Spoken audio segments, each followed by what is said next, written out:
3 मार्च 2026 को लगने वाला चंद्र ग्रहण चर्चा का बड़ा विषय बन गया है। कई लोग इसे महाप्रलयकारी बता रहे हैं, लेकिन सबसे पहले ये समझ लेना जरूरी है कि चंद्र ग्रहण एक खगोलीय घटना है, जब पृथ्वी, सूर्य और चंद्रमा एक सीध में आ जाते हैं और पृथ्वी की छाया चंद्रमा पर पड़ती है।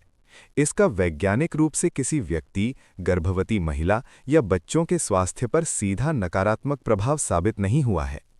फिर भी आस्था और परंपराओं के अनुसार लोग कुछ सावधानियां बरतते हैं। बताया जा रहा है कि ये चंद्रग्रहण 3 मार्च को दोपहर लगभग 3:20 से शुरू होकर शाम 6:47 तक रहेगा, यानी करीब 3.5 घंटे की अवधि का होगा। भारत के कई हिस्सों, उत्तर प्रदेश, दिल्ली, महाराष्ट्र, राजस्थान और बिहार समेत में इसे देखा जा सकेगा। इसके अलावा ऑस्ट्रेलिया, न्यूजीलैंड, अफगानिस्तान और पाकिस्तान जैसे देशों में भी ये दिखाई देगा। हिंदू पंचांग के अनुसार ग्रहण से पहले सूतक काल माना जाता है। कुछ मान्यताओं में ये ग्रहण से लगभग 9 घंटे पहले शुरू होता है। इस दौरान पूजा पाठ, शुभ कार्य, गृह प्रवेश, मुंडन या अन्नप्राशन जैसे संस्कार नहीं किए जाते।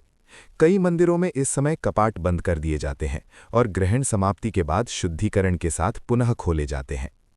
गर्भवती महिलाओं को लेकर समाज में विशेष सावधानियां बताई जाती हैं, जैसे घर से बाहर न निकलना, नुकीली वस्तुओं का उपयोग न करना, सिलाई कढ़ाई से बचना और भगवान के नाम का जाप करना।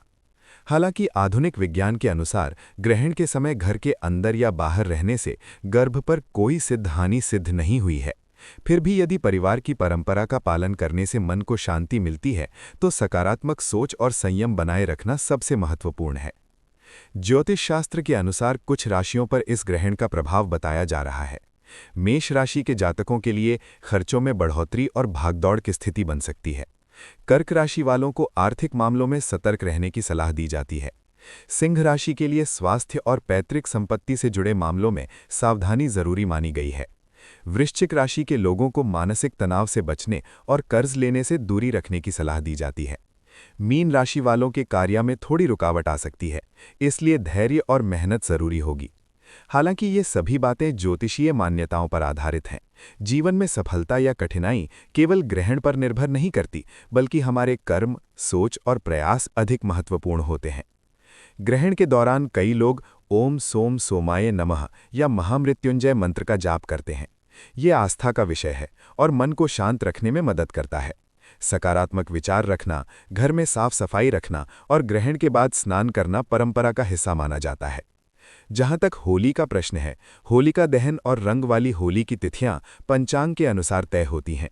ग्रहण के कारण कुछ स्थानों पर समय में परिवर्तन हो सकता है, लेकिन त्योहार की खुशी और उत्साह पर इसका स्थायी प्रभाव नहीं पड़ता। सबसे जरूरी बात यह है कि ग्रहण को डर या महाप्रलय से जोड़कर न देखें। ये प्रकृति की एक अद्भुत और खूबसूरत घटना है, जिसे सुरक्षित तरीके से देखा जा सकता है। वैज्ञानिक दृष्टिकोण और आस्था दोनों का संतुलन बनाए रखना ही समझदारी है। सकारात्मक रहें, संयम रखें और किसी भी अफवाह से बचें।